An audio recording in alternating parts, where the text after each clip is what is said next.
Hey guys, another week, another $100. This week we are going to talk about claiming motor vehicle expenses. We are right in the middle of getting a lot of tax returns done for clients, talking to them about their deductions. One of those deductions is claiming motor vehicle expenses. There's a couple of ways you can claim those expenses, and some people we're talking to them about changing the way they do it moving forward to suit them better. So I figured why not use this week as an example to talk about the methods and what might suit you best. Claiming motor vehicle expenses.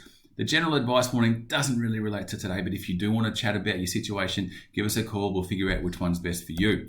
All right, what you can claim. You can claim expenses. Generally, the rule is any expense incurred to generate income is a deductible expense, okay? So if you've got to drive for the purpose of your work, it's a tax deduction. So if you have to go and get the mail, if you have to go and pick up a client, you drive from your usual workplace to a meeting, you drive from your usual workplace to a warehouse to collect work items. If you have a second job and you drive between jobs without going home, you can claim that. And they talk about itinerant workers. Itinerant workers are someone who has no real fixed address. They've got lots of many work sites and they're always on the go driving.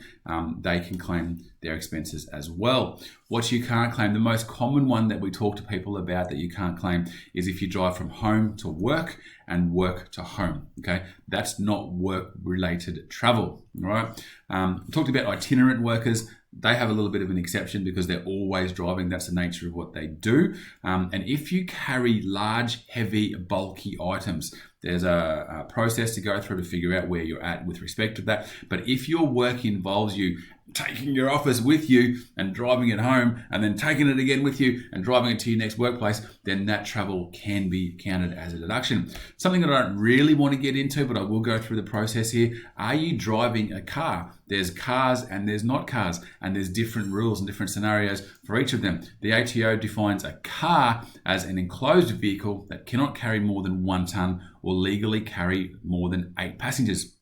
Very quickly, let's look at not cars first. They don't have the options if you are not a car. Basically, you have to claim or use a method where you claim every expense, fuel, rego, insurance, repairs, based on the use or the kilometers that were work related, okay? Keep a detailed logbook and work out the kilometers that were work related and keep an idea of all the expenses. That's your only option if you are not a car. Not totally fussed about that. It's the kind of the exception, not the rule.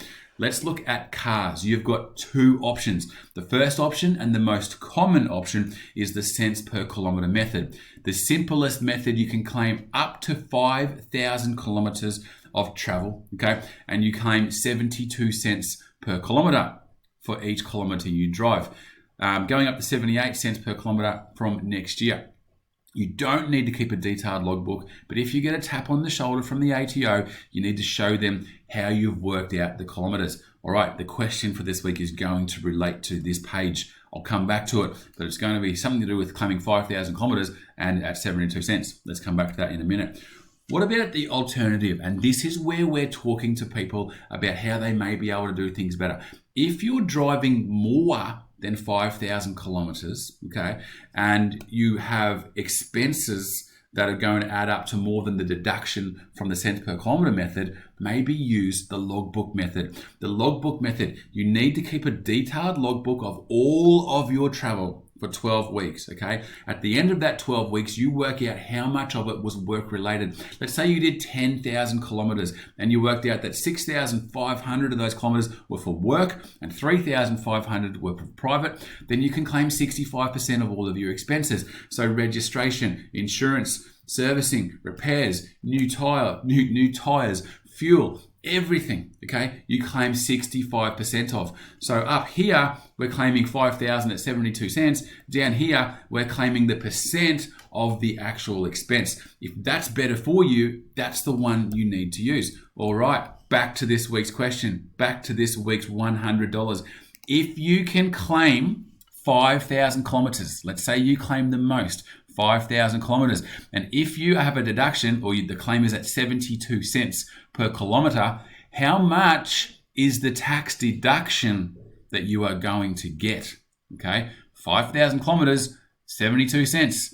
How much is the tax deduction? send me your email. Anybody who gets their email to me by 5 p.m. on Sunday, whatever time zone you're in, if you're in Western Australia, it's 7 p.m. Queensland time, 5 p.m. Sunday, 5,000 kilometres, 72 cents a kilometre. What is the deduction that you're going to get on your tax return? I could be really mean and say if you're at the 32 cents or the 34 cents, what's the actual benefit? I'm not worried about that. 5,000 kilometres, 72 cents. What's the deduction? Send me your email, jace@ywc.com.au, and we will get the winner announced next week.